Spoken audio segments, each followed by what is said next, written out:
Milkina mama, milka faleshe, e culadele, moj culadele.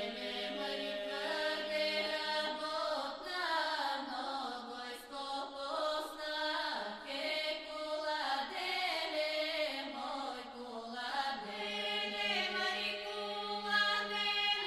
Culadele čula se Milka Mariča, cari grada, e culadele, mari moj culadele. Čak cari grada, Maričak čašията, e culadele, mari. По принцип имам само един работник и още един допълнителен, който го вземам за 6 месеца. Занимаваме се аз и баща ми, по принцип, който много ми помага, който е снабдител на всичката храна, която е за животните, набавя той. И се опитваме да се справим. Какво мисля за българската ми? Трябва да сме много силни. Дали е мъж или жена, трябва да се борим. Аз съм се научила на много неща. Завършила съм техникум по животновъдство. Никога не съм мислила, че ще се занимавам с животновъдство, но дойде време, когато да се захвана с това, което съм завършила. Е culadele, moj culadele, mariku. Аз си ги агня овцете, аз до някъде си ги лекувам. Значи могат и мъже и жени да вършат тази работа. Не е нещо, което не е невъзможно за една жена да... Culadele, mari moj culadele, че си на твари, марима. Да, смятам да пробвам с библия. Ако завърша тази програма, смятам да продължа, нали, да си взема и други животни. В момента отглеждам само 2-3 крави и 4 телета, които са за собствена консумация и прасенца, така. Да, по принцип ги продавам, агнетата идват с камиони, търся си пазар и ги изкупуват всички заедно.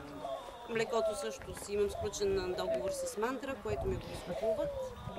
И де-факто при овцете печалбата е 6 месеца. 6 месеца е само изхранване без никакви доходи да получаваш. По принцип млеко и агнета, това е. Млякото, да, доволна съм. Агнешкото, понеже има много внос и някакси българските производители сме много ощетени в цената на агнешкото.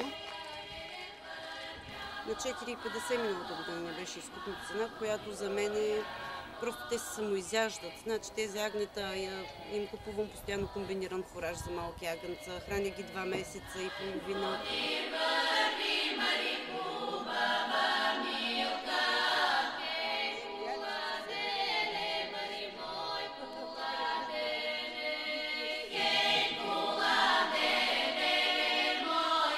Промяната е голяма, вече съм пенсионерка. Идвам да помагам тук на дъщерята. Ето, преди години то беше кооперация. Теке му казвахме ни. Кооперацията вече, мой мъж нае земя под наем и работиме, сеем люцерна, жито.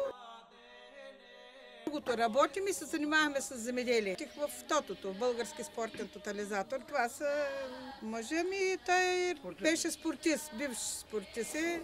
Ние имаме 2 дъщери. Голямата е в Испания, а сина е при нас, ние го гледаме. В момента е студент в НСА в София и стана републикански шампион, първи в света, в държавата.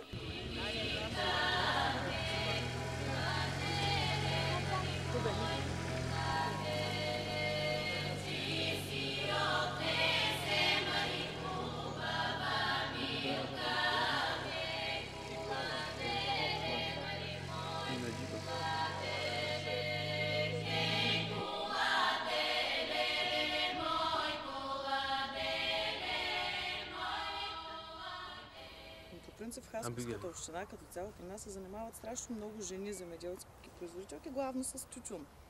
Има и много жени, които се занимават с животни, поради причината, че мъжете си гледат на тракторите на земята, пък животните ги са на жените, за да може и двамата да са регистрирани като земеделски производители, за да може да им вървя стаж, защото иначе ще им е много трудно.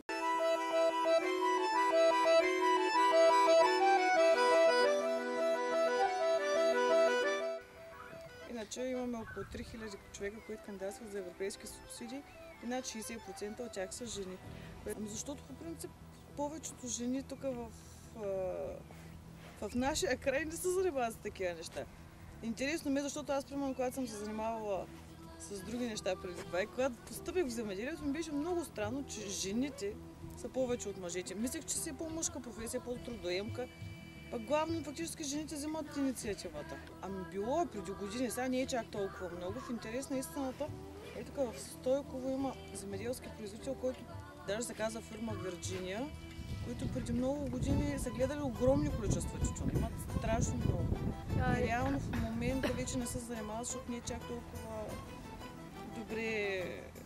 Има в момента такова, че в България има референтен период за тютюна 7, 8 и 9 година. И той реално и оттам това, че е произвеждал 7, 8 и 9 година тютюн, продължава да се получава. Има, да, с тия новите европейски програми, с новия програмен период. Сега в момента какво ще стартира тази година, нямам на идея, но има ще такива, които са стартирали, нали, от 2007 до 2014, както е Мирослава, нали, с нейната програма. Тя е по-млад фермер реално. 2007 до 2014 имаше много програми. А пък сега вече за това, което ще стартира тази година, те първо може би до края на този месец ще се изяснят какво ще бъде, какви ще са изискванията, как ще се кандидатства, дали ще може да се кандидатства и какво ще се.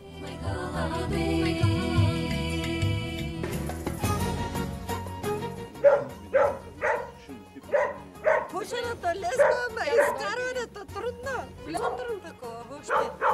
И после, нали, такова, към 10 март може вече. До 10 март така, нали, всеки ден ще сложим вода. Така в креми да слагаме. Още от раса, лехите събираме, раса стават. Един месец и половина раса става. На април почваме да сееме. Това е. После парите, аз ли? От 5 години, на 60 години съм сега на пава. Някой път вали дъжд, хубаво. Дъжд няма ли? Много валя, но пак 600 килограма да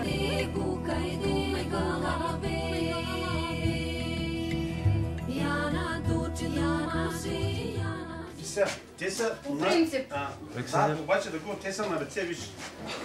Първа ръка, втора ръка, трета ръка, четвърта и пета.